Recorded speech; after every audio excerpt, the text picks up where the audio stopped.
بله تماشاوان هجا هر لسر مجارا ادلبه امی برای خو بدن میوان خو دکتر محمود عباس جه امریکا بمرا میوان میا دکتر دم باش دکتر امی جوینا انجمن اولکاریا ناف دولتی دست پی بکن جبو ادلبه طایبه جبو ادلبه بو گلو و چه جبو ادلبه وارا پیشکش کردن از باور ناکم گویت بریاری جدر که گو آریکاری که بریاری یک امین تده انو آخفتنا لورو وقتی گود بجید به او اپوزیسیون ها فکر نخوشی که تبی اشتغالی که دی گویت نخواست گوی بیشم نخوشی که لازم سر سینور یعنی هندرو سوری داره بک خلاص ببینیم از باور دکم او جبینا داویه گود نبرا چاو شغلو و لورو دچه بو بریادم به یه هفته که به طیبت سرحاتی سکناندن گاوا یک امین گوبه دانین و خلاص کرنا جبهت نصره به اوت کارن بیجن هیا تحریر الشام یا گود بیجن اونا به آلینا درکت ریک درکت به هلینن بس و به تکلی که به هلاندن یا وقت گو مثلا ترکیه بحث کرد و داخیا کرد نو هیا تحریر الشام بهر و بکوی ناو لشکری آزاد دا يعني شوية شكل خدارك وتسليم بكن تسليمي تركيا بكن بتيبت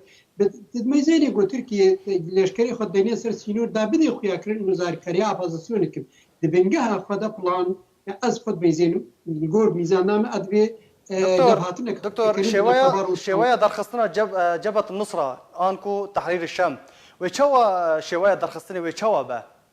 وبشي شوايه ادلبي ورن درخستن واگر تفلی اپوزیونا میان رو یعنی جی معتدل بون قالوا امریکا ویت تشتي راضي ببه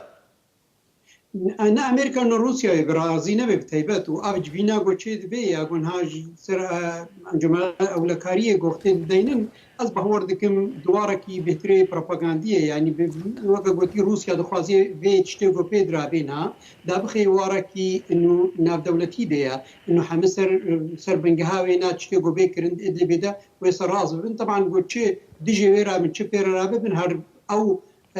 گاوا گو ایرو روسیا پیدراوی بتایبت و بسر بکری بس وی هر نکودی به پرساده دا اب کسی هر نکودی از خود میزینم از هیویت کم گو ترکیه سینور خو بک جواره بس از باور ناکم ترکی سینور جوار بکی از پایا یک امین دبینم انو ترکی روک جواره ببینه گو بیجو به انو اوا هیئت تحریر شام خو یعنی خو دا ناوی خدا خست یعنی حتى ناف لشكري آزادا نما هي تحريم شام ميني أب قبايك أمينة قبايا ياد دوا بيشتي منارا وقتكو هي تحريم شام خلاص إذا نكبي بلان بيجرين سر بتشاوا وجيش لشكري آزادي بخلاص كرن دندرو إلدا دكتور يعني اجانس انادول ایرو راگاندو بو کو هزا کمزنج ترکیه برای خدانه سینور سوریه و ترکیه بطایبات الادلبه خوندنا تجویه کره چیه قالوا او آمادکاریه کش بو شر یا نه نا د چیگی ویتی خویا کرن یک جیا اوین دی خویا کرن دواره میه د پوزیشنر انووا ترکیه پیشگرتیا ود کی حتی دواره لشکری د نبس دواره میه د افتا خوازی که دی خویا کرن انه صبح پلان گوتینه کرن هکا گوتنا و نمز بکنیا خو تسلیم کنیا ورگر یعنی تکلیک به روسیا را بکنج بونی مثلا رژیم بگری بچلو سر درعای بگرا سر وطاشامي فقرة يا دوا بلانا دوا أسقط ميزينم إنه أول سينوري خو عصيبك يعني أن الأشكالي خو ديوري ده سينور عصيبك جبوني كسي قدر بباس بيجبا كسي يعني يقول الأشكالي أمي بيجن أبوزيسيون سوري قدر باس بي ده بتيبت تركيا كنترولي سر سينوري خود كده ديواري ده يعني نقولش من آي كاريك والله ويشاركت بيشار روسيا ده بسكني بتيبت أدبهم تكليد نابراوا ورود كده خوشك هاتيا دانين بس جبوني سر ميديا ندي خويا كرنو تركيا دفج او تركيا اپوزيسيون سوري دورده كومكر جبوني جي خلاص بدي دكتور يا كمي اخفتنك هات كرمكا او توطيكو شر الادلبه يعني تشينابه الشر الادلبه يعني بنرينا تاكو وك تشاوا الدرعه والغوطه ركفتن دنا برا ولاتن زلهز ده هاتن امذاكرن لادلب جي تشتكي وصا ورا امذاكرينا أبا هاي بهتري بالكيشة إنه يعني شركي جوتشيج بشركي بتوجي كده ميزاني بردفكي جبهة بردفكي الجبهة الوطنية لتحرير أبا بنوها تي أبا كرين دناف قالك هذه أبوزيسيون سوري ده بردفكي وينا دبيجي دبي والله ما تتكلي بروسيا را نكرنا سر انه امي وكا تشتغل درعي تشيبون بكن اباها ادواري ده راستا تكليد نقبا وي وروسيا ده نكرنا بر تكليد نقبا روسيا وتركيا ذكر تركيا يرو بنابي واد اخري يعني تشاوش او وقت کو چوا در روسيا پر اخر کې بتيبت اف بنابي اپوزيشن سوري داخلي وقت کو ته جوینه کې اول کړیا نو دولتي دینه بتيبت جبوني اپوزيشن فشکرتي اپوزيشن کې يعني روسيا وقت کو دینه جبوني اپوزيشن هني يعني ابناء دايركت روسيا اصلا تكليا بارناكيش برغو انه روسيا دواد بني جروب توريست دكتور باشا او امدكاريين ارتشا رژیم اسد جبو چنه در دورا حمايه وحلب قالوا او نجبو شرق ادلب بتيبات وقتيجو ايرو هيئه جبهه تحرير وقتيجو هيئه تحرير الشام وقتيجو بدخوازيا تركي قبول نكي انه ببنى بارتشاك لشكري ازاد هنجي وي شر اصبح وركم شر ودنا برا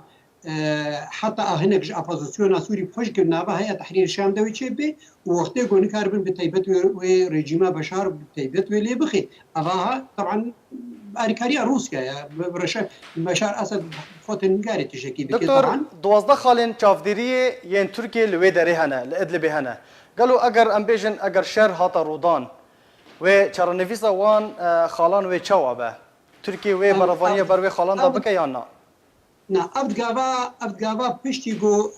يعني برين هاجيار كما بشتغالي قد أفجابا كاري بيجي دوا يا سياد قد إدلب دبيكرين ياك أمين إيرو لازمة هيئة تحرير الشام خلاص بدي بيجيكو أو شو إذا نكوي سر بسجريكا اللشكري يا قد بن اللشكري آزاد يا قلنا نا بيكرنا الجبهة الوطنية للتحرير وينا ويسروي بآخرتين قالوا بوك إدر عالي بيكرين أبناء بشرة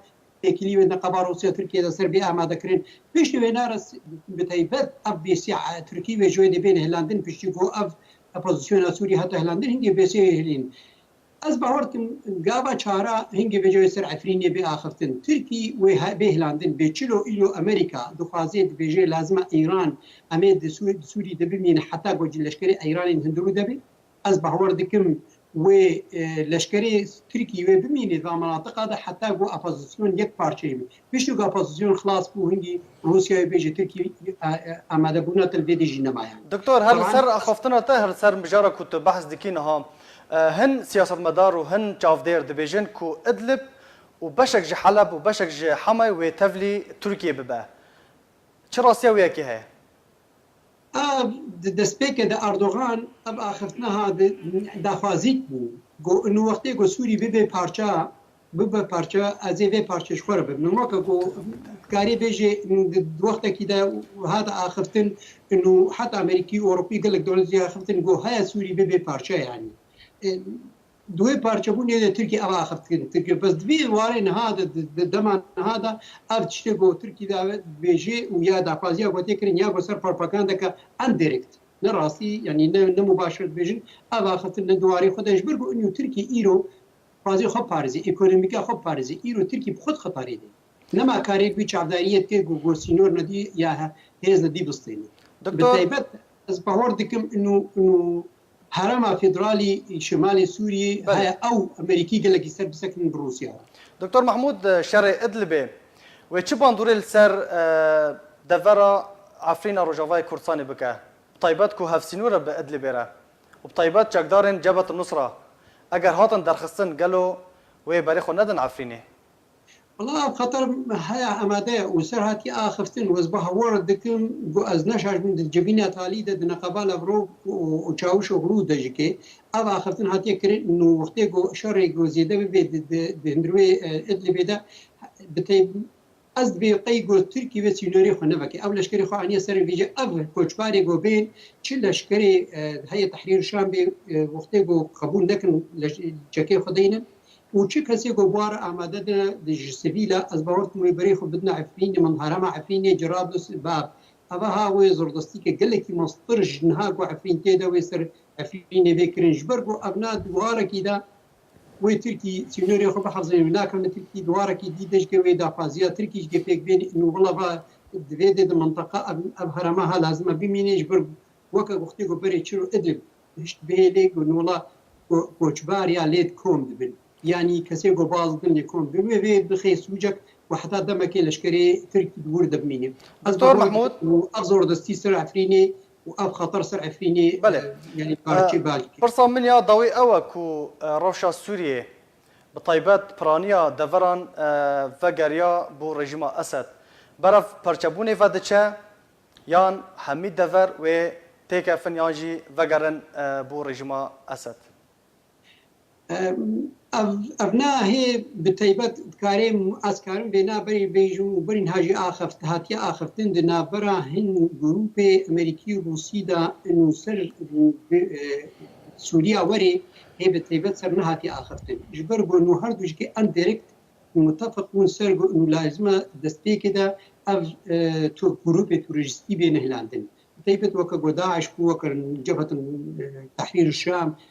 هەیە تحریر الشام gelek grûpê diye got saha terorîsta bavê hilandin di dema werê de ez bahor nakim Sûrî bê parçe bilê haya sistêmeka federal ya sistêmeka la merkezî ez bahor dikim wê Amerîkî ser birxizin û di demekê de wê Rûsya jî nedijî و حتى هو دكاري بيجي ضد هرما دما وريدا يعني بيشتي جو opposition نما وخط سر نما قولنو بارچه بگرن هاي رژيما بشار فاج كي بيلي غارتن رژيما كدي بيدانين بس بارچبون كدولت سوري ببيد سي دولت اظهار ناكن بس سيستما فيدرال گلکی بالکشه یا بری ناو کا سیستما روسی حتی نا پیشکش دکی یا اداره ذاتیه دكتور محمود عباس سياسة مدار امريكا جالكس باس بو زانيارينتا جالكس باس بوتا دكتور